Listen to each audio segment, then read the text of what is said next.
If you lose your mind in the jungle and no one is around, does anyone hear your screams? Well, other than you. That said, the Mound, Omen of Cthulhu seeks to answer this question, although it's suggested to bring some friends along so this doesn't happen. The Mound is an up to 4-player cooperative game where you take the role of a Spanish colonizer seeking to plunder the New World deep in the South American jungles. However, the forest doesn't like this one bit, and the more you poke around, the more you anger the horrors within. I tried the demo out this past Next Fest and played it both solo and cooperatively with my wife, so I'm here to share my thoughts. The captain believes that there are ancient treasures to be found, wrought of dark gold, which will buy us all that we deserve. We know little of the people who made these artifacts, but it is whispered that they left a curse behind them. 2 previous ships, the Lazarillo and the Comendador, are feared lost. But some of us are willing to venture into the forest, for we have family and brothers in Christ among those who went before. Before every delve into the deep, you start on board the Tempestad, a Spanish galleon sent in the wake of 2 expeditionary ships before it, the Lazarillo and the Comendador. You'd think you'd be sent to figure out what happened to these ships, but no, not really. Instead, you're there to steal the natives' riches for your own. Oh, sorry. I guess since they're pagan idols, it's okay for us to take them. Such idols offend the true majesty of the Lord, and therefore it is righteous for us to take them and repurpose them for holy ends. Anyway, before you can step foot on this cursed land, you need to select a contract with the captain. This determines your starting gear for the mission. When on the mission, there's a chance you find other weapons and tools, however, the majority will probably be your starting supply. It's important to note that if you're playing with more than one person, you need to figure out how to appropriately divvy up the equipment, since what you see is what you get. I'd also mention that, at least in the demo, there was no persistence in items that would be available to you. For instance, if you found a flintlock musket while exploring, then it wouldn't be there for you when you started a new contract. I assume this is to make the starting equipment decision harder, at least in the beginning. There were some locked chests saying it wasn't in the demo that seemed like they might be weapon chests you can unlock, so hopefully the full game gives us more options. I will say that sometimes the starting gear just isn't all that great.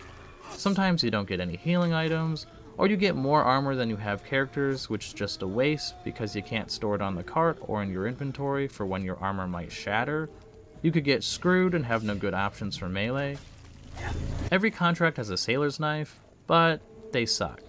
And they break, whereas I didn't encounter a dedicated melee weapon that would break like the Francesca axe or polehammer. Sometimes you'd get really screwed and only have a gun. On paper this sounds good, but it's not quite, which I'll get into later. Once decked out, you can then select where to land. These are landing spots along the shore that seem like they will open up to new maps as you complete areas and move towards the interior. These maps have obviously different environmental features, but also could have different objectives like a rumor of a hurt survivor. The time of day is also noted, along with how the weather should be. I have no idea if time of day affects anything, but the weather is fairly important when using guns.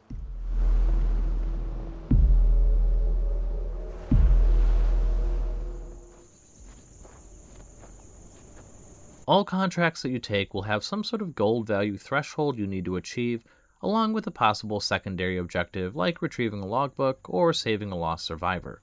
The gold always comes first though. Throughout a run, you'll find a variety of items with a majority of them, hopefully, being these strange metal idols. They rack up the most money over things like equipment and food, although these other things are also important for your own survival. However, you only have a limited number of inventory slots, so you'll need to offload your ill-begotten gains into Father Escalona's cart that accompanies you on your missions. Although his cart also has limited slots, so choose carefully. Need or greed? The cart itself was a neat mechanic in that it would follow you around and had the ability to heal a downed character if they were brought to the Father. It had limited mobility though, so sometimes drawbridges would need to be dropped for the cart to pass, or the Father might need to find a way to get to you if you go off the beaten path too much. I like the idea overall, but it could be annoying when you're trying to offload your inventory, but the cart is way too slow to catch up. I'll also add that it was a bit frustrating that once you told the cart to go back to start, you couldn't get him to follow you again.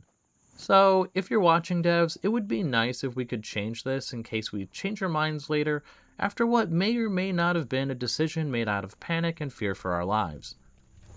As you make your way through the jungle, the forest will start to play tricks on your senses. What you see may not be what your friends see.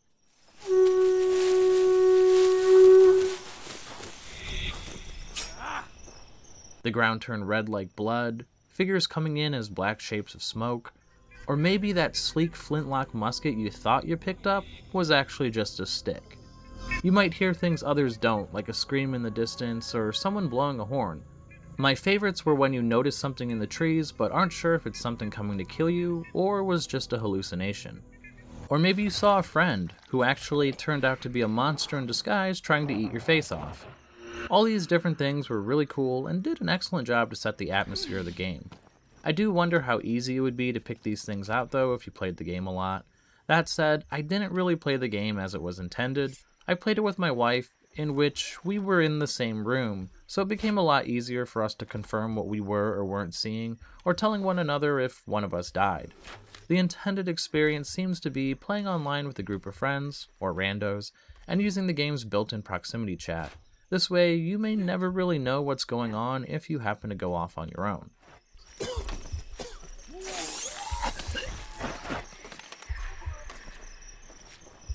Two important factors to consider when out on an expedition is the noise you make and the time that you have.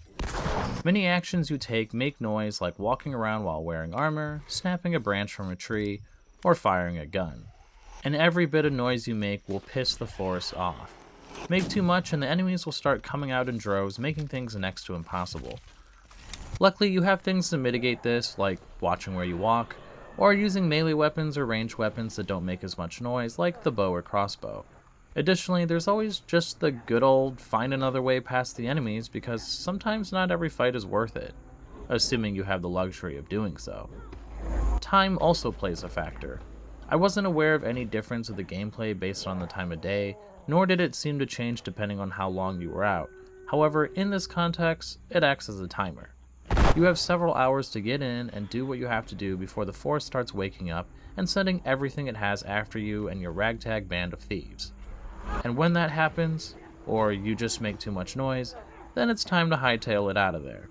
Both of these mechanics inform the player that maybe they better cut their losses and run before things get too crazy, which I think was a good risk versus reward mechanic, as well as a tense climactic finish as you either die fighting in a last stand, or maybe get jumped as you mad dash your way back to the boat. Something I found kind of funny was that you don't actually need to guard the cart on its way back, despite the fact that it's the thing that has all of the treasures. Also, why can't we ride in the cart on our way back? I guess that would make things too easy.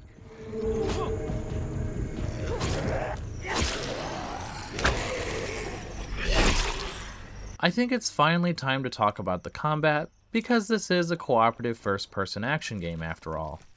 I'll be upfront here and say, it could use some work. I love the game from its concept to the execution of how immersive it felt, but combat was an area that felt frustrating at times. Melee combat consists of attacking and just backing up or moving to the side. There's no dodging, no blocking, no parrying. It felt archaic by today's standards. Some weapons did have alternate attacks, like being able to wind up a strong heavy attack or throw your weapon. Sailor knives are something you get with every mission, but they could break and for some reason couldn't be thrown, so once again, they just sucked. Anyway, having no real way to react to enemies in melee combat made it all the more frustrating when they'd leap at you and you couldn't cancel their animation with an attack, or, blocking. And to add insult to injury, the enemies could attack you while you were in the middle of a backstab animation, which felt rather unfair. And that backstab, obviously it's meant to be a sneakier way to get past some enemies, but it was really inconsistent. There were many times when I felt I was right behind an enemy and I just attacked normally. And it seemed that some weapons were better at backstabbing than others. So naturally, you'd assume a knife to be a good backstab weapon, right? Wrong. And yet again, it sucks. Actually, that was the weapon where I felt a backstab would fail most of the time.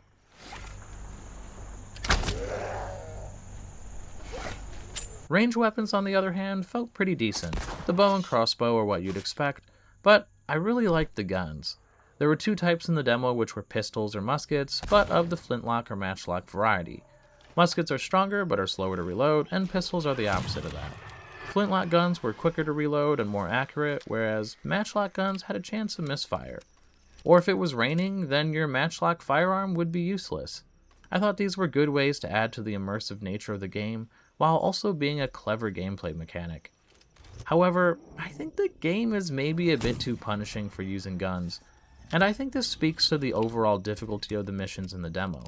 Things start off fine enough in the tutorial, but right after that, it gets tough. Enemies can be everywhere, and you might only have a gun for protection, not counting the knife. So, of course, you're gonna fire your weapon. And that's a big mistake a lot of the time, because usually I was firing it when we were starting to get attacked by multiple enemies at once, which in turn just attracted more enemies to us. I found it weird that the guns are in the game, but then it severely slaps you across the face for using them. I understand it's part of the noise mechanic, but I think it could be a bit more forgiving. The difficulty overall started to feel overwhelming even when we tried to be more cautious. I will chalk up some of this to inexperience with the game and understanding its systems, but it was getting to a point where we were ready to put the game down after our initial opening hours of enjoyment. It didn't help that we were starting to feel, what was the point? The progression rewards didn't seem to offer us much in the way of being able to overcome the challenge, with things like extra knives being available, or the ability to purchase a bunch of torches. Useless, essentially. All that being said, I'm assuming these things are actually placeholders and balancing could come in patches before the game's release. However, with the release being imminent, well, I hope they can take a lot of players' feedback and address it.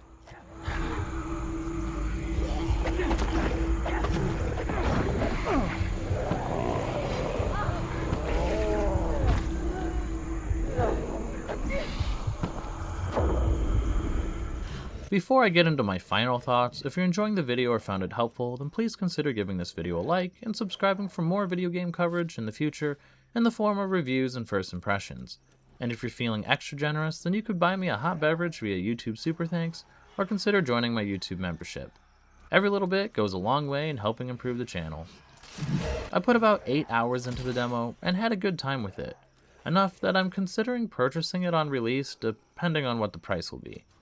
Because despite all the negatives I talked about, I really liked what this game had to offer.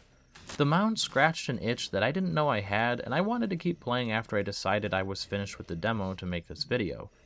I hope that the devs address some of the community's feedback and can tighten up things like combat and progression to make a good first impression on potential players when it comes out. For those interested, the demo is still up, but I think it will only be for a limited time, and if you want to give the release a shot, then you won't need to wait long, as July 15th is the set release date. If you played the game, let me know your thoughts in the comments below. If you haven't, then let me know if it sounds like something you'd be interested in, or if you have any other questions. I hope this video helped you in some small way, and if it did, then please consider leaving a like, comment, subscribe, or whatever it is you feel like doing. Thanks for watching, and have a nice day.